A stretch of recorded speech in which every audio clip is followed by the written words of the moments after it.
So we'll start with item 5. Columbia Gas Transmission is requesting authorization to replace approximately 372 feet of existing 12-inch pipeline located across the hot ditch at the VEPCO facility just immediately north of I-64 high-rise bridge in Chesapeake. The new pipeline will be suspended on a steel engineered truss frame approximately 10 feet above the mean high water level in the canal. The work will result in temporary impacts to approximately 16 square feet of vegetated wetlands and 19 square feet of non-vegetated wetlands. After removal, the trench will be backfilled and allowed to naturally revegetate. Since this project involves the routine maintenance of an existing utility, we will recommend approval of that item.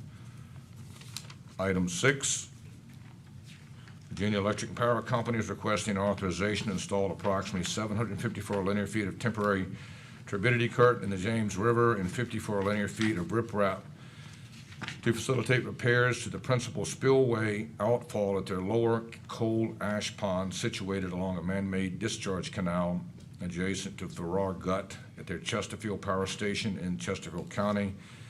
The work will impact 1,043 square feet of vegetated wetlands, which will be compensated through the purchase of 0.024 acres of tidal wetland credits from the Virginia Aquatic Resource Trust Fund. We recommend approval contingent on the wetlands mitigation proposed.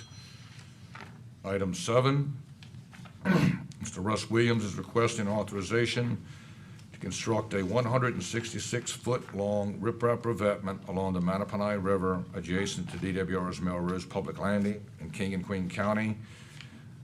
BMRC staff met on site and worked with the applicant to align the majority of this revetment landward of all tidal wetlands. The project will result in the conversion of 160 square feet of mudflat, non-vegetated wetlands, to an intertidal riprap wetland. Thus, the commonly known net loss of wetlands goal will be met. The living shoreline alternative was discussed on site but ruled out given the steepness of the bank and the shade that will result from the replanted riparian buffer. We'll recommend approval of that item. Moving on to the 2 subaqueous items, item 2A, ZP number 333 LLC is requesting authorization to replace an existing pier with one 10-foot wide by 567-foot long floating pier with 23 finger piers, a 16-foot wide by 47-foot extension for a total of 50 boat slips. And this is a marina that's existing and they're rebuilding it. An additional 8-foot wide by 91 linear foot floating pier will be installed parallel to the peninsula and have 2 finger piers and 4 additional slips. There is a correction. It will be 5,700 cubic yards of state-owned bottom that will be dredged to a depth of -6.5 feet at mean low and disposed of in a permitted upland facility.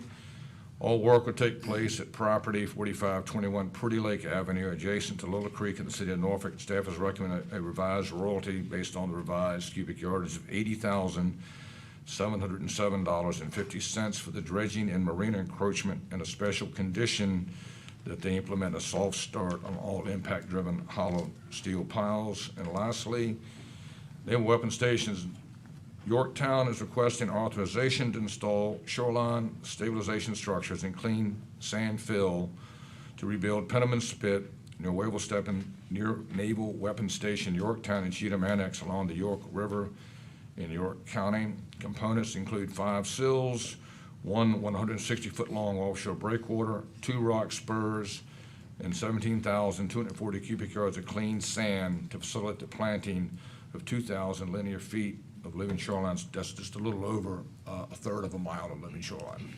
Those are my comments, sir. I'm available for any questions you may have.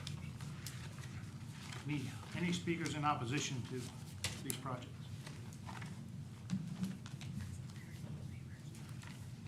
Are there any speakers in support? Anyone in support of these projects? That being said, I guess the matter is before the commission. Mr. France. Move to accept page 2 items. Mr. France moves to accept page 2. Do I have a second? Second. Second by Mr. Minor. All those in favor say aye. Aye.